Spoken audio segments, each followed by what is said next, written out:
James and Oliver stood in awe at the luxury car dealership. Premium Motors was the most famous place in the city where rich people bought fancy cars.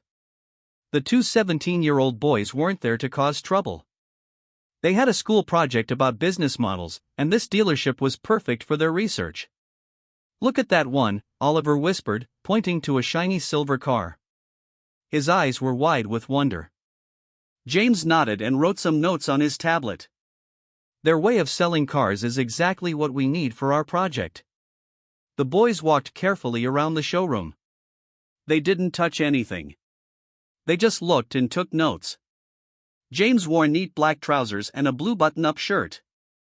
Oliver had on gray trousers and a white shirt. They had dressed nicely for their visit. "Can I help you?" a voice said sharply. Both boys turned around. A tall man in an expensive suit stood there. He was the sales manager, Mr. Phillips. His arms were crossed, and he didn't look friendly. "Yes, sir," James said politely. He stood up straight and smiled. "We're doing research for our school project about business models. We're studying how luxury businesses work." "This isn't a museum," Mr. Phillips said coldly. "These cars cost hundreds of thousands of pounds. Unless your parents are here to buy something, you need to leave." Oliver stepped forward. "We just need some information about how you sell cars." "We won't touch anything, sir." Mr. Phillips looked them up and down. His face showed what he was thinking. He didn't believe them.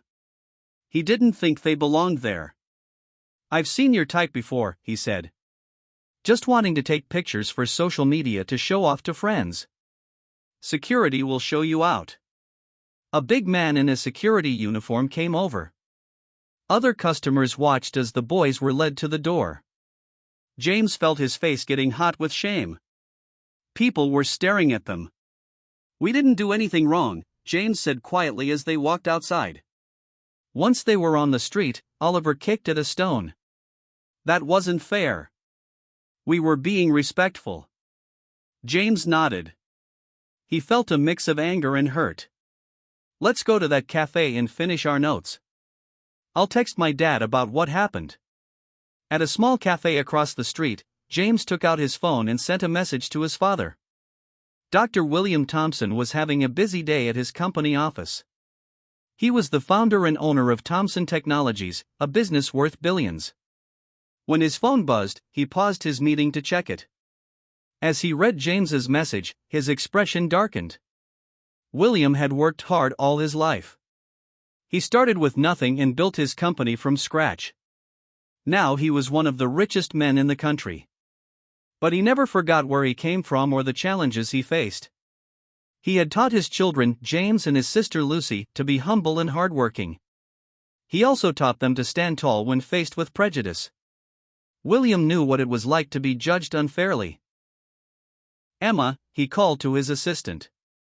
"Please clear my schedule for tomorrow afternoon."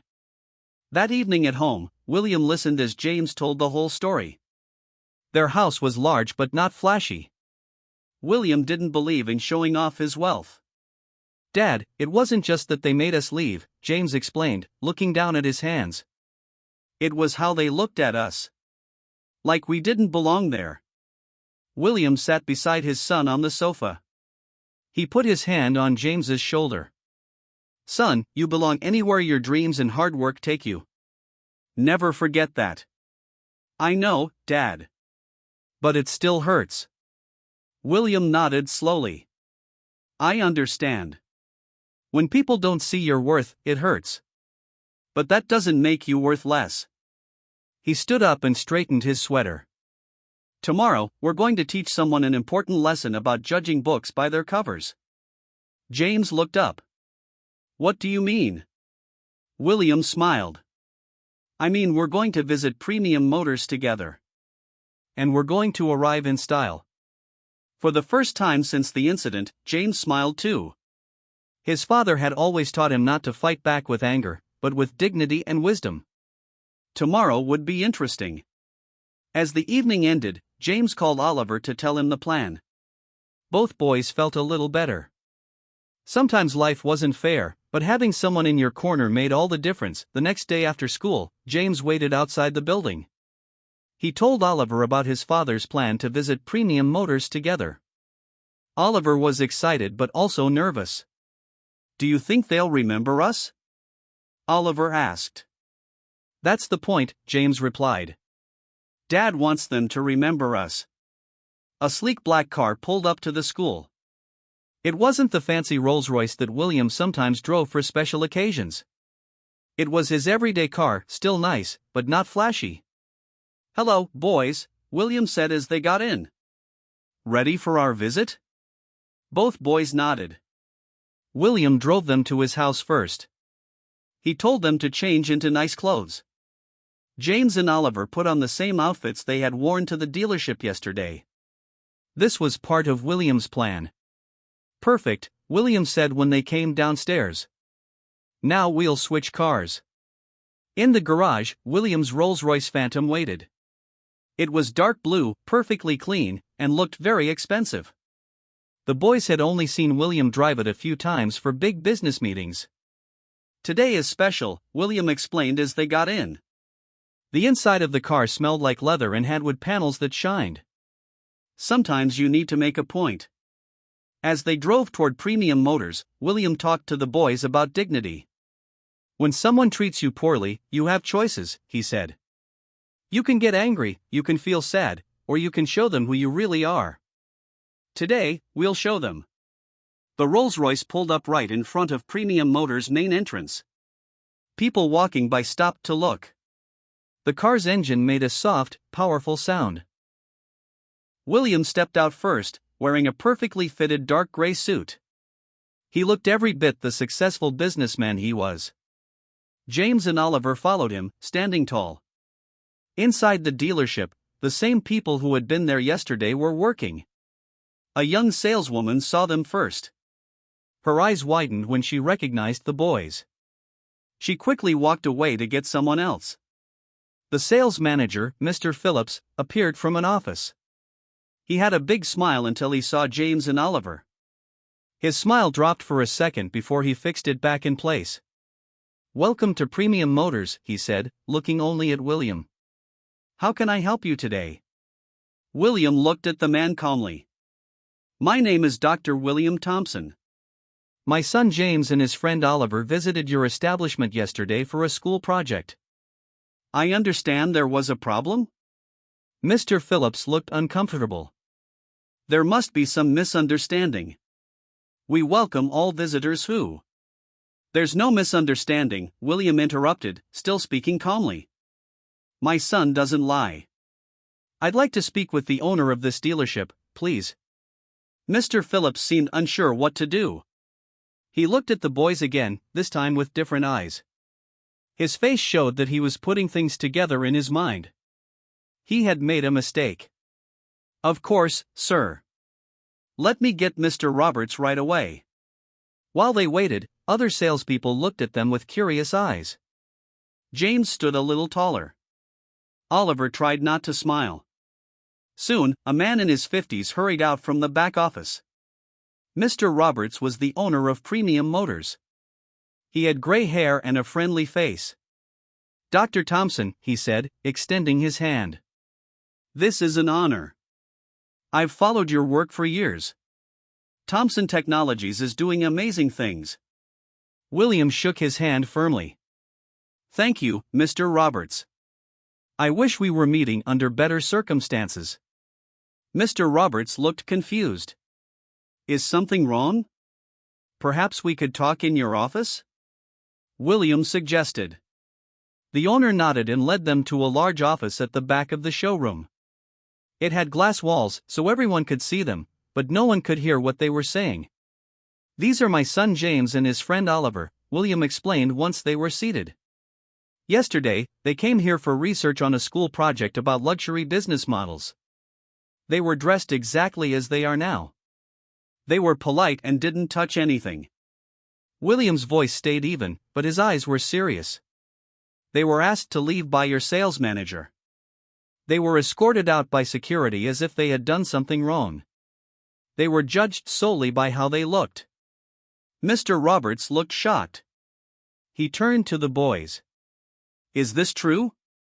James nodded. Yes, sir. We just wanted information for our project.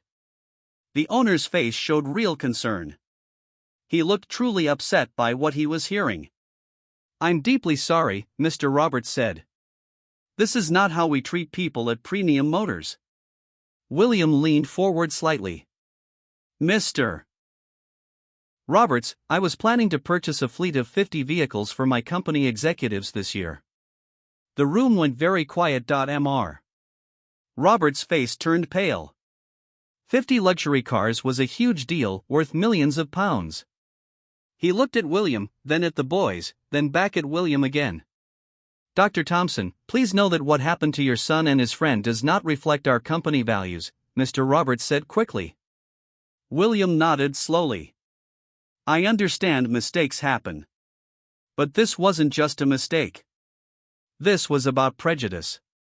My son and his friend were judged because of how they look. The office door opened, and Mr. Phillips came in. The sales manager looked nervous. You asked to see me, sir, he said to Mr. Roberts. Yes, the owner replied. It seems we have a serious situation to discuss. These young men were here yesterday, and you asked them to leave? Mr. Phillips looked at the boys again, then at William in his expensive suit, and finally at his boss. He suddenly seemed to understand just how badly he had misjudged the situation. Yes, I did ask them to leave, he admitted. We've had problems with teenagers coming in just to take selfies with the cars. I thought. You thought they couldn't possibly be serious customers or have any connection to serious customers, William finished for him. You made an assumption based on their age and appearance.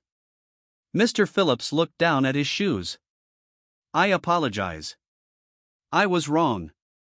Mr. Roberts turned to William. Dr. Thompson, I can't change what happened, but I assure you this is not how we want to do business. What can we do to make this right? William sat back in his chair. This was the moment he had been waiting for. I believe in second chances and teaching moments, he said. Actions have consequences, but they can also lead to positive change. The room was silent as everyone waited for William to continue. My company was indeed planning to purchase 50 vehicles for our executives this year. We were considering several dealerships, including yours. Mr. Roberts held his breath. I'm still willing to consider Premium Motors, William continued, but I have conditions.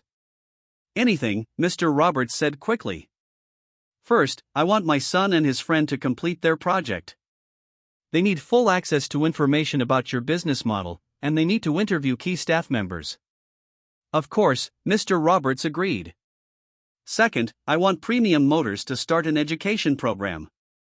Open your doors to local schools, especially those in less privileged areas. Let young people learn about business, engineering, and design. Show them what's possible. Mr. Roberts nodded. That's actually a wonderful idea. Third, William said, looking directly at Mr. Phillips, I want your staff to receive training about judgments and bias. The sales manager will lead this initiative. Mr. Phillips looked surprised but nodded. I would be happy to do that, sir. William then turned to James and Oliver. Is there anything you'd like to add? James thought for a moment. Maybe a scholarship program? For students interested in business or automotive careers? William smiled with pride at his son's suggestion. Excellent idea, Mr. Roberts said, looking impressed. We could sponsor several students each year. They talked for another hour, working out the details. By the end, Premium Motors had committed to a complete change in how they operated. As they were leaving, Mr. Roberts walked them to their car. Dr. Thompson, he said, thank you for turning what could have been a disaster into an opportunity. Most people would have just taken their business elsewhere. William placed a hand on each boy's shoulder. Sometimes the biggest impact comes not from walking away, but from staying to create change. On the drive home, James was quiet for a while. Then he turned to his father. Dad, you could have just shown up in your Rolls Royce and embarrassed Mr. Phillips. You could have cancelled the whole deal. But instead, you created something that will help lots of people. William smiled. Revenge might feel good for a moment. Real change feels good forever. Oliver spoke up from the back seat. Do you think they'll really do all those things they promised? They will, William said confidently. Because I'll be watching. And because Mr. Roberts seems like someone who wants to do the right thing when shown how. When they arrived home, William's phone rang. It was Mr. Roberts already, asking if they could meet again soon to start planning the education program. See? William showed the boys the caller ID. Change is already happening. That evening, James and Oliver worked on their project with new energy. They now had a real story to tell, not just about luxury car sales, but about how businesses could transform communities when they opened their doors to everyone. This will be the best business project in class history, Oliver said as they worked. James nodded. Their experience had changed from something hurtful into something powerful. Sometimes, he thought, the most important business lesson wasn't about money at all. It was about respect. The next week was busy for James and Oliver. They spent several afternoons at Premium Motors, gathering information for their project. The difference in how they were treated was like night and day. Mr. Phillips, the sales manager who had kicked them out, now personally showed them everything about the business. He explained their sales methods, marketing plans, and customer service approach. At first, he seemed uncomfortable around the boys, but as days passed, he became more relaxed. Our target customers are busy professionals who value quality and status, Mr. Phillips explained during one visit. We try to make the buying process smooth and special. James took careful notes. How do you train your sales team to create that special feeling? Mr. Phillips thought for a moment. That's a good question. We focus on personal attention and knowing our products well. He paused. But I'm realizing we never talked about treating all visitors with respect, regardless of whether they look like buyers. Oliver nodded. That might be something to add to your training. The boys interviewed other staff members too. They learned about financing, maintenance services, and customer loyalty programs. Everyone at the dealership was helpful now that they knew who James's father was. But the boys noticed something important. Other young people who came into the showroom were still getting curious looks. Things haven't really changed for everyone, James said to Oliver as they left one day. Just for us. That evening, James shared his thoughts with his father. You're right, William said. Real change takes time and effort. The education program needs to start soon. William made a phone call to Mr. Roberts. The next day, the owner invited them to a special meeting at the dealership. When they arrived, Mr. Roberts led them to the conference room. Inside were Mr. Phillips and several other staff members. We've been working on the plans for the education program, Mr. Roberts announced. We want to get your approval before we launch. He showed them a presentation called Future Drivers of Business. It was a program that would invite students from local schools to tour the dealership, learn about different careers in the automotive industry, and participate in workshops about business and technology. We plan to start with schools in less wealthy areas, Mr. Phillips explained. He seemed genuinely excited about the idea now. Many of these students have never been inside a luxury business before. Just like us last week, Oliver whispered to James, who smiled. And what about the bias training? William asked. Mr. Phillips stepped forward. I've been researching programs. I found an expert who can help us understand how we make quick judgments about people based on appearance. Mr. Roberts added, we want this to be real change, not just something we do because you're watching us. This incident opened our eyes to a problem we didn't want to see. The meeting lasted 2 hours.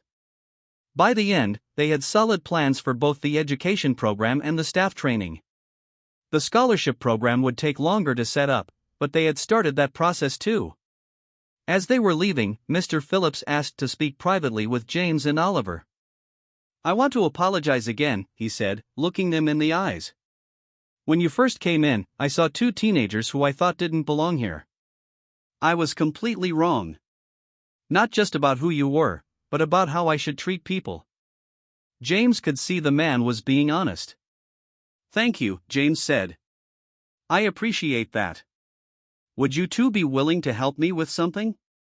Mr. Phillips asked. I'm planning the first workshop for the education program. Would you share your experience as part of it? I think it would be powerful for people to hear. The boys looked at each other, then nodded. We'd be happy to, Oliver said. Later that week, James and Oliver finished their school project. They included everything they had learned about luxury car sales. But they added a new section called Inclusive Business Practices that told the story of what happened to them and how Premium Motors was changing. Their teacher, Ms. Wilson, was impressed when they turned it in. This goes beyond the assignment, she said after reading it. You've identified a real business problem and shown how it's being solved. That's excellent work. The project wasn't due to be presented to the class for another 2 weeks.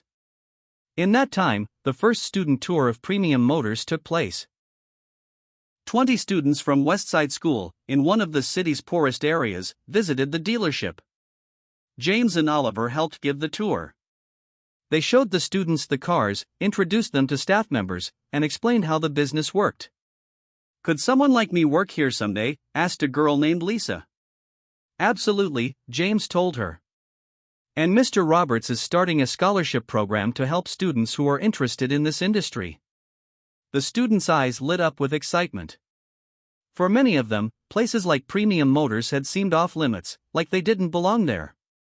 Now they were being welcomed and encouraged. That night, James told his father about the tour. It feels like we're really making a difference, he said. William smiled. That's the best kind of success, the kind that lifts others up with you. In the heart of a bustling city, Elena found herself trapped in a world of routine and monotony. Every morning, she would wake up, dress in her gray office attire, and trudge through the crowded streets to her mundane job at a small accounting firm. Her life seemed as predictable as the ticking of an old clock, with no hint of excitement or adventure. One rainy Tuesday morning, something unexpected happened. As Elena walked to her office, a mysterious envelope fell from the sky, landing right at her feet. Curious, she picked it up and noticed it had no address, no stamp, just her name written in elegant, swirling handwriting. With trembling fingers, she opened the envelope. Inside was a single key and a cryptic note that read, "Your true path awaits. Follow the golden sparrow."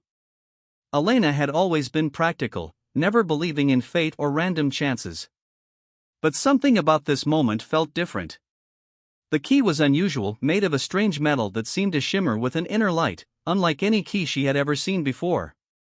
That afternoon, instead of going straight home after work, Elena decided to explore. She remembered seeing a golden sparrow statue in an old part of the city she had never visited before. The neighborhood was filled with narrow cobblestone streets and buildings that looked like they had stories etched into their very walls. As she walked, she noticed small details she had never paid attention to before. An old bookshop with faded green paint, a tiny cafe where an elderly man played chess alone, and street cats that watched her with knowing eyes. The golden sparrow statue stood in a small hidden courtyard. It was smaller than she expected, perched on a weathered stone pedestal. When Elena approached, she noticed a tiny keyhole at the base of the statue that perfectly matched her mysterious key. Her heart raced as she inserted the key. For a moment, nothing happened. Then, with a soft click, a hidden compartment opened beneath the statue. Inside was an old leather-bound journal and a map marked with strange symbols. The journal belonged to an explorer named Marcus Rodriguez, who had disappeared 50 years ago while searching for a legendary lost artifact in the Amazon rainforest. His last entry spoke of a secret that could change the world, a discovery that would challenge everything people understood about human history. Elena's practical mind battled with her growing curiosity. She had never done anything spontaneous in her life. Her colleagues would laugh if they knew she was considering following a mysterious clue from an anonymous letter. But something inside her had awakened. The mundane life she had accepted suddenly felt suffocating. The journal spoke of adventure, of mysteries waiting to be uncovered, of a world far bigger and more exciting than her small office cubicle. That night, Elena packed a small bag. She informed her boss she was taking an unexpected leave of absence.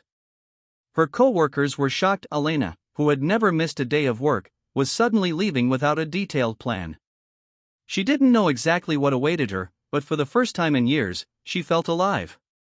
The key, the journal, the map, they represented a chance to break free from her predictable existence. As she boarded a plane to South America, Elena realized that sometimes life's most incredible journeys begin with a single unexpected moment. The Golden Sparrow had called, and she was ready to answer. Her transformation from a cautious accountant to a potential adventurer had begun. The world was waiting, full of secrets and possibilities she had never dared to imagine. Little did Elena know that her decision would lead her into a journey that would not only change her life but potentially uncover a historical mystery that had remained hidden for decades. The rain outside seemed to whisper promises of adventure, and Elena smiled. Her real story was just beginning.